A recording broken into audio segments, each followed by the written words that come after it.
Lebih dari satu dasawarsa, kabar klub penuh sejarah Blackburn Rovers tidak berdesir di telinga kita. Terakhir berita yang muncul adalah ketika klub Inggris tengah itu mempersilahkan umat muslim untuk sholat id di markasnya. Tapi soal prestasi cenderung sepi. Sejak degradasi pada 2012 silam, perkembangan klub yang pernah juara Liga Inggris tersebut nyaris tak pernah diulik.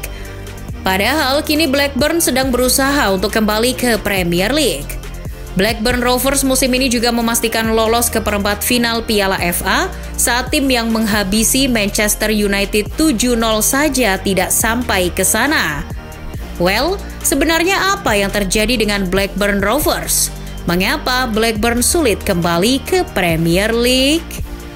Nona dan tuan penggemar berat Liga Inggris sejak zaman bahela mengenal Blackburn Rovers adalah klub yang biasa saja. Namun, berhasil memberikan kejutan ketika meraih trofi Liga Inggris pada tahun 1995. Musim itu, Blackburn berlari di depan Manchester United. Blackburn memang luar biasa kala itu. Keberadaan Alan Shearer dan berkat juru taktik yang kini namanya diabadikan di Anfield, Sir Kenny Dalglish, Blackburn menjadi sangat kuat. Bertahun-tahun Blackburn bisa bertahan di ketatnya persaingan Premier League. Namun pada tahun 2012, tim berjuluk The Riversiders dipaksa menyerah dengan keadaan. Blackburn terdegradasi setelah hanya memenangkan 8 dari 38 pertandingan.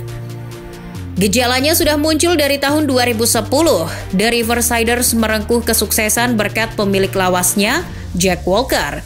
Ia seorang fans yang mendanai klubnya sendiri. Kemenangan di Liga Inggris musim 1994-95 menjadi bayaran yang setimpal untuk dedikasi Walker.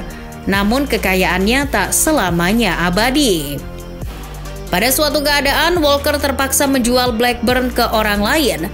Pada tahun 2010, The Riversiders sudah berpindah ke pemilikan Venkateswara Hatcheries Group, perusahaan milik keluarga almarhum Banda Vasudev Rao yang bergerak di industri peternakan melalui anak perusahaannya, Venkis London Ltd, membeli Blackburn Rovers. Pemilik Venkis London adalah dua bersaudara, Balaji Rao dan Venkates Rao. Namun, perahu Blackburn malah goyang setelah pergantian pemilik. Di tangan Venkis, alih-alih tetap menjadi tim yang disegani, Blackburn justru berubah drastis menjadi tim yang layak diolok-olok. Sang pemilik baru dituding tidak punya kemampuan untuk mengelola tim sepak bola. Apalagi Venkis juga pernah berurusan dengan aparat kepolisian. Para pendukung pun berkali-kali memprotes kebijakan Venkis. Protes yang sampai pada tahap anarkisme. Apa yang bikin para pendukung sangat memprotes kepemilikan baru. Saat membeli Blackburn Rovers, Venkis punya sederet rencana adiluhung untuk merevitalisasi klub. Ia ingin merekrut para pemain bintang berkelas. Apa yang bisa kamu pikirkan? Venkis berencana mengangkut David Beckham, Raul, dan Ronaldinho ke Ewood Park. Ia juga ingin merekrut mendiang Diego Maradona untuk menjadi manajer. Suatu mimpi dan rencana yang sebetulnya boleh-boleh saja. Tidak ada yang melarang Venkis untuk merekrut pemain tadi dan Maradona. Tapi apa yang coba direncanakan sang pemilik terasa keluar dari realitas. Kalau bahasa orang sini, halu. Maka gagal menjadi nama tengahnya. Venkis juga ternyata punya maksud lain ketika membeli Blackburn Rovers. Venkis ingin menjadikan Blackburn merek dagang global dan memanfaatkannya. Secara aktif, pemilik baru mendukung penuh Blackburn supaya bertahan di Premier League. Tapi sekali lagi, Venkis tak punya strategi yoi untuk mewujudkan cita-citanya. Alih-alih menyusun strategi yang matang, baru sebulan menjadi pemilik Blackburn, pelatih sekaliber Sam Allardyce dipecat. Sayangnya, Big Sam digantikan oleh pelatih mediocre seperti Steve Kean yang minim sekali pengalaman. Mulai dari sinilah arus protes dari pendukung jadi lebih deras dari Bengawan Solo. Kehebohan dimulai, para penggemar mulai antipati pada sang pemilik. Steve Kean tak bisa berbuat banyak. Gagal mendatangkan para bintang, sang pemilik justru membuat pemain anyep seperti Ruben Rokina, Miles Anderson sampai Mauro Formica menandatangani kontrak. Untung, musim pertama melatih, Blackburn selamat dari jerat degradasi. Namun pada musim 2011-2012 bukannya mengganti pelatih yang lebih talk chair, Steve Kean dipertahankan. Penampilan Blackburn musim itu justru memburuk. The Riversiders terpontal-pontal, ujungnya Blackburn Rovers terdegradasi. Steve Kean dipecat. Setelah degradasi dari Premier League, Venkis benar-benar tak memiliki strategi yang lebih jitu dari menyembunyikan kekayaan pejabat. Tapi itu bisa dimaklumi, degradasi membuat finansial goyah.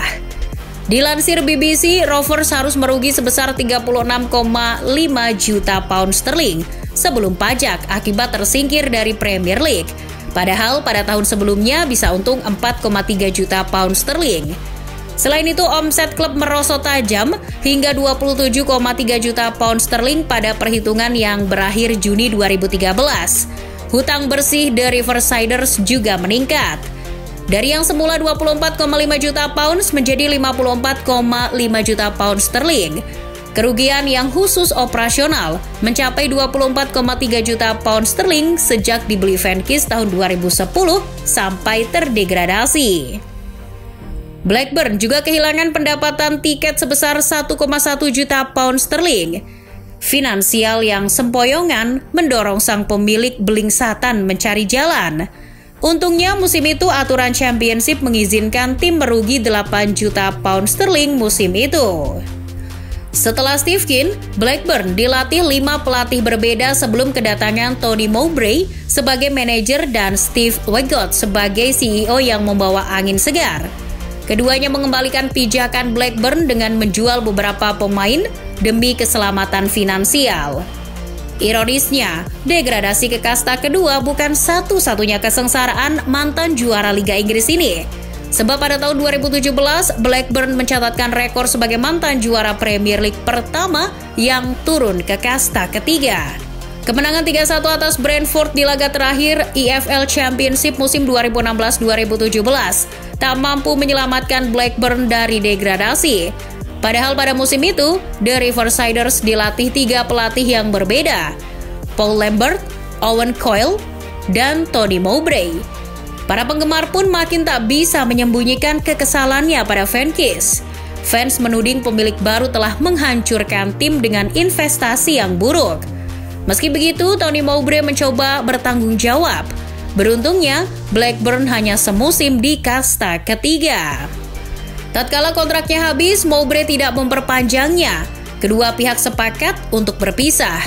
Momen inilah yang mengantarkan ex-pemain AC Milan, Jon Dahl Tomasson ke Blackburn Rovers. Di sisi lain, Venkis ingin menata ulang tim. Dengan finansial yang minimal, sebisa mungkin Blackburn harus optimal. Musim ini Tomasson ditunjuk sebagai manajer. Ada ambisi besar yang mengendarai pekerjaan mantan pemain Denmark tersebut. Ia direkrut dengan durasi 5 tahun. Tomasson yang sudah mengantongi 2 trofi Liga Swedia kala melatih Malmo bertekad mengembalikan Blackburn ke Premier League.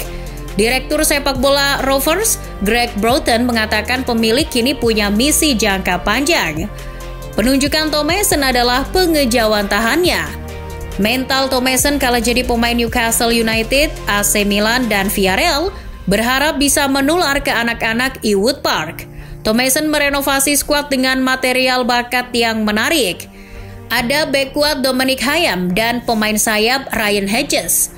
Blackburn juga punya pemain paling cemerlangnya saat ini, Ben Brereton Diaz yang usianya masih 23 tahun. Pemain lainnya, Tyrese Dolan juga mendukung aliran bola. Blackburn juga punya mantan pemain Southampton, Sam Gallagher yang jadi pengganggu dan pencetak gol. Pendekatan yang dipakai Tomasson sejatinya tidak terlihat meyakinkan.